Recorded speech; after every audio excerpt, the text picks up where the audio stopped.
The Boy and the Swallow. High above the earth, the power lines stretched across the flat and unchanging fields. One of the giant electricity poles was on his father's ground in a square patch fenced off with barbed wire. Andre was 11 years old and he knew one cannot touch electric wires. Warning plates with a red skull and crossbones said in 3 languages, "Danger."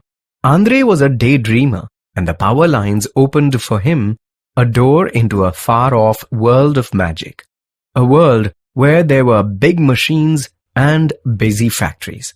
On clear evenings when the swallows gathered, he loved to hear the birds make excited, twittering sounds. He loved to see how they flew off the copper wires into space and how their perfect, curved wings lifted them in the air. They were flying thousands of kilometers over land and sea and mountains to countries he had never dreamt of. The birds opened another door for him. He watched the swallows one morning as they took off from their perch on the power lines.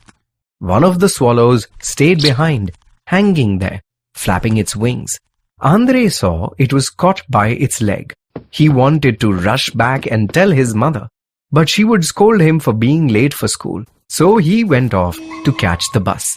Coming back from school, he felt anxious, but he did not look up till he was quite near. The swallow was still there, its wings spread but not moving. It was dead, he guessed. Then he saw it flutter and fold its wings.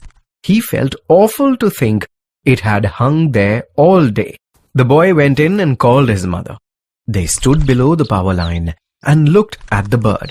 "It's a pity," Mother said, "but I'm sure it will free itself somehow." "He can't," Andre said. "Yes, he will," she said quite firmly, and went in. His father came home at 6 and had tea. Then he worked in the garden. Andre followed him and soon got round to the swallow. "I know," his father said. "Mama told me." "Well," his father tilted up his old working hat and looked at him hard with his sharp blue eyes. "We can't do anything about it, can we?" "No, Papa, but..." "But what?" Andre kicked at a stone and said nothing more.